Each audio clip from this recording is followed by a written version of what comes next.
उत्पन्न हुआ और जो कुछ उत्पन्न हुआ उसमें से कोई भी वस्तु उसके बिना उत्पन्न नहीं हुआ। Hallelujah, hallelujah. कोई भी वस्तु क्या हो उसमें से उसके बिना उत्पन्न नहीं हुआ।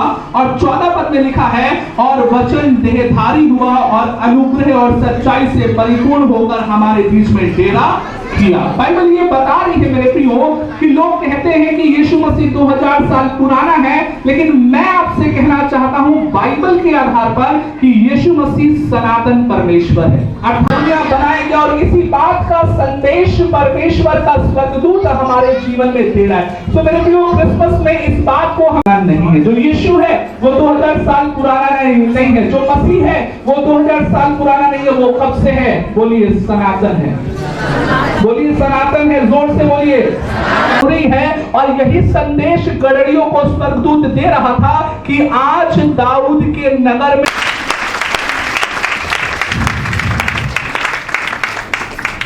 हालेलुया। सुनते हो, हमें इस बात को समझने की जरूरत है कि ये जो आनंदश्वर आपका वचन हमारे हृदयों में देहधारी होने पर परमेश्वर पिता, आपका वचन प्रभु हमारे हृदयों में पिता परमेश्वर आने पाए प्रभु, ताकि प्रभु आपका जन्म प्रभु हमारे हृदयों में होने पाए प्रभु, और हम आपके वचन के अनुसार प्रभु अपने जीवन में चलने वाले होने पाए पिता परमेश्वर। आज के दिन प्रभु तमाम मंडली को हम आपके हाथों में समर्पित करने के लिए, आपकी अगुवाई के लिए परमेश्वर पिता, इस स्थान के लिए परमेश्वर पिता, और उन हर एक बातों के लिए प्रभु यीशु मसीह हम आपका धन्यवाद करते हैं क्योंकि आपने हमारी मदद की, अगुवाई की प्रभु। साथ ही में प्रभु हम अपने देश की शांति के लिए प्रार्थना करते हैं परमेश्वर पिता, हमारे देश में शांति आने पाए परमेश्वर पिता। जो भी पिता परमेश्वर पिता जो परेशानियां, वो प्रार्थना को मसीह यीशु के नाम में होकर के हम मांगते हैं, आमीन। मेरा नाम रेवरेंड आदित्य महेंद्रू है और मैं होली जीसस मिशन चर्च का पास्टर हूं, और ये मेरी कलीसिया है होली जीसस मिशन चर्च। क्या इस आज कौन सा दिन है और आप क्या दुआ किए हैं? मैं बताना चाहता हूं कि हम सब मिल करके आज के दिन 25 दिसंबर रविवार का दिन है और हम लोग क्रिसमस का आयोजन किए हैं। हम लोग यीशु मसीह के जन्म के विषय में आज के दिन पर्व मना रहे हैं और धूमधाम से हम इसको सेलिब्रेट कर रहे हैं। प्रभु यीशु मसीह से आपने क्या मांगा?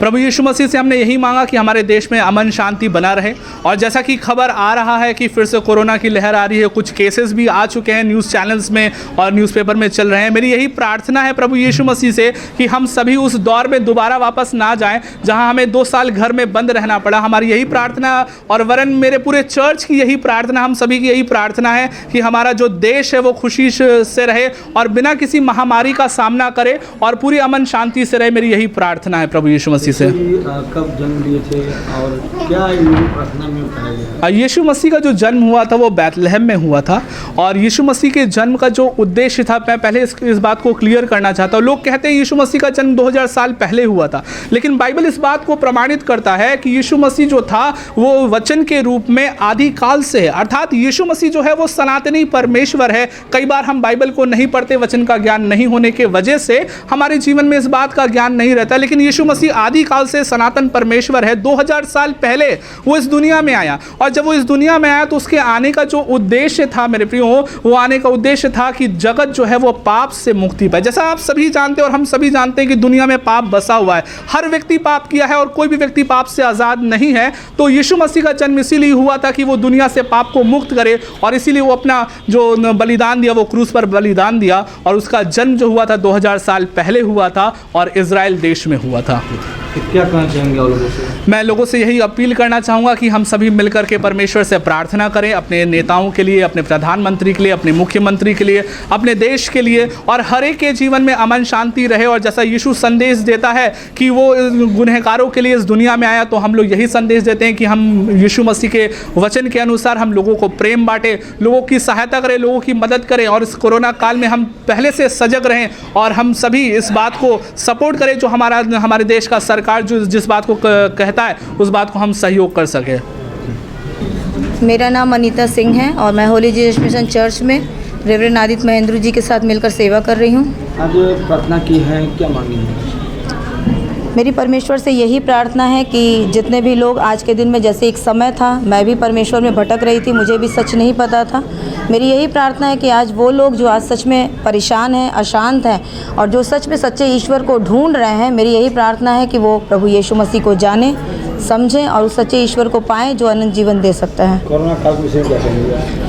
कोरोना काल तो सच में बहुत ही भयानक ही रहा है। जैसा कि हम लोग बीते दिनों में देखते आए हैं, कितने लोगों ने अपने संबंधियों को खो दिया है अपनी आंखों के सामने, तो ये बहुत ही दुखद रहा है। और उस समय में भी हम लोग प्रार्थना करते थे परमेश्वर से कि परमेश्वर सारी परिस्थितियों को नियंत्रण में ले। और इस समय में जबकि हम सुन रहे हैं कि फिर से वो वापस आ रहा है, तो हमारी यही प्रार्थना है कि परमेश्वर ही है जो उसको नियंत्रित कर सकता है, क्योंकि हम सब मनुष्य होने के नाते अपनी बुद्धि से बहुत कुछ बना सकते हैं, लेकिन एक ऐसी शक्ति होती है और वो परमेश्वर है जो सब चीज़ों को नियंत्रण करता है। कभी कभी बहुत सी परिस्थितियाँ हमारे नियंत्रण के बाहर होती है।